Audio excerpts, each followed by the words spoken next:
రిజర్వేషన్ల వ్యతిరేక ఆందోళనలతో పొరుగున ఉన్న బంగ్లాదేశ్ అట్టుడుకుతోంది. స్వాతంత్ర సమర యోధులు వారసులకు ప్రభుత్వ ఉద్యోగాల్లో 3వ వంతు రిజర్వేషన్లపై విద్యార్థి లోకం బగ్గుమంటోంది.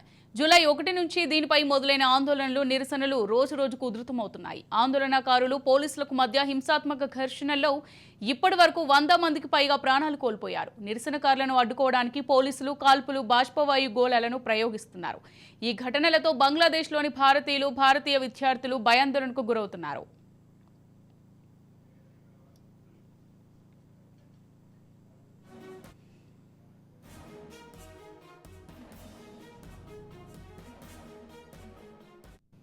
శుక్రవారం 300 మందికి పైగా విద్యార్థులు స్వదేశానికి తిరిగొచ్చారు. గత సోమవారం నుంచి ఆందోళనలు తీవ్రతరం కావడంతో ఆ మర్నాడు ఢాకా యూనివర్సిటీలో హింస చెలరేగింది.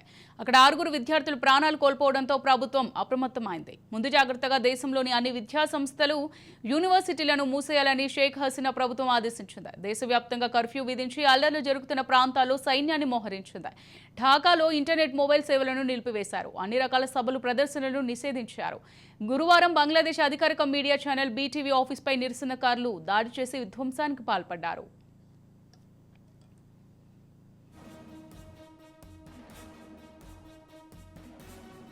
ఈ నేపథ్యంలో అక్కడ విద్యను అభ్యసిస్తున్న భారతీయ విద్యార్థులు స్వదేశానికి వచ్చేస్తున్నారు. ఉత్తరప్రదేశ్, హర్యానా, మేఘాలయ, జమ్మూ కాశ్మీర్కు చెందిన విద్యార్థులు పెద్ద సంఖ్యలో అక్కడ ఎంబీబీఎస్ కోర్సును చదువుతున్నారు. భారత్కు వచ్చేందుకు కీలకమైన 2 మార్గాలు త్రిపురలోని అఖూరాహ్, మేఘాలయలోని ఢ్వాకి గుండా శుక్రవారం 300 మంది విద్యార్థులు స్వదేశానికి వచ్చినట్టు అధికారులు తెలిపారు.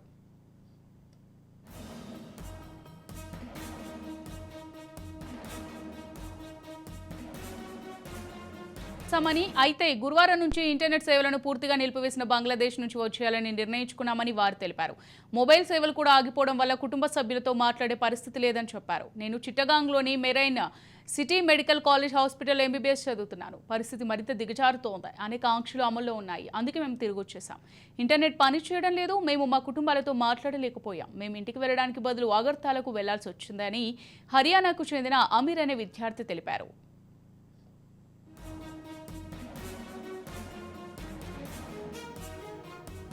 అటు బంగ్లాదేశ్లో హింసపై భారత విదేశీ వ్యవహారాల శాఖ స్పందించింది. ఈ అంశం వారి అంతర్గత విషయంగా తాము పరిగణిస్తున్నట్టు తెలిపింది. అయితే 8,000 మంది విద్యార్థులతో సహా 15,000 మంది భారతీయులు బంగ్లాదేశ్లో ఉన్నారని, వారంతా క్షేమమని వెల్లడించింది. రైట్, ఇక ఇదే అంశానికి సంబంధించి మరింత సమాచారం మా ప్రతినిధి మానస్ అందిస్తారు. మానస్.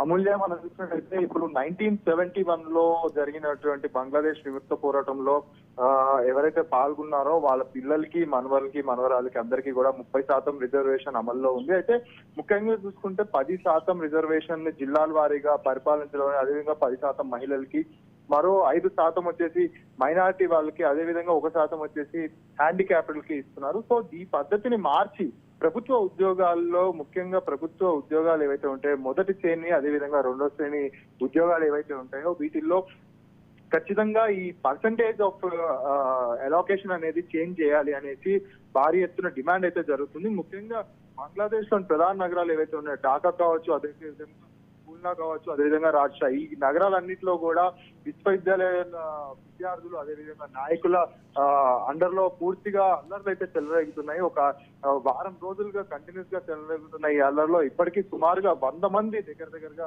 మృతి చెందినట్టుగా అధికారికంగా మనకి సమాచారం అందుతుంది. ముఖ్యంగా చూసుకుంటే పోలీసులకు, అదేవిధంగా విద్యార్థి సంఘాలకు, అదేవిధంగా విద్యార్థులకు మధ్య జరుగుతున్న ఈ సంఘర్షణలో ఇప్పటికే 100 మంది ప్రాణాలు కోల్పోవడం జరిగింది. అయితే 1000 మందికి పైగా భారతీయులు ఇప్పటికే ఇండియాకి తిరిగి రావడం జరిగింది. ఈ ఒక్క ఇన్సిడెంట్ తోటి చూసుకుంటే 778 మంది సరిహద్దుల్లోని డిఫరెంట్ సెక్షన్స్ నుంచి బయటకు రావడం జరిగింది. అదేవిధంగా ముఖ్యంగా బంగ్లాదేశ్ లో చూసుకుంటే మనకి కోల్కతా బార్డర్ అవడంతో కోల్కతా నుంచి ఇండియాలోకి ఎంటర్ అయ్యే మార్గం ఒకటే ఉండడంతో ఇండియాలోకి ఎంటర్ అవుతున్నారు. మరో ఈ 200 మంది మాత్రం విమానాల ద్వారా రావడం జరిగిందని చెప్పేసి అధికారికంగా ట్విట్టర్ ద్వారా మన భారత విదేశాంగ శాఖ కూడా ప్రకటించడం జరిగింది. ఓవరాల్ గా చూసుకుంటే ఎక్కడైతే ఈ ఉద్యోగాలకు సంబంధించి, ప్రభుత్వ ఉద్యోగాలకు సంబంధించి రిజర్వేషన్ కోటాలో మొదలైన ఒక చిన్న చిచ్చు ఈ రోజు బంగ్లాదేశ్ లో ఒక భారీ స్థాయికి చేరుకుందని చెప్పుకోవాలి. ముఖ్యంగా 100 మంది ప్రాణాలు కోల్పోవడమే కాకుండా 1000 మంది తిరిగి భారత్ కు వచ్చే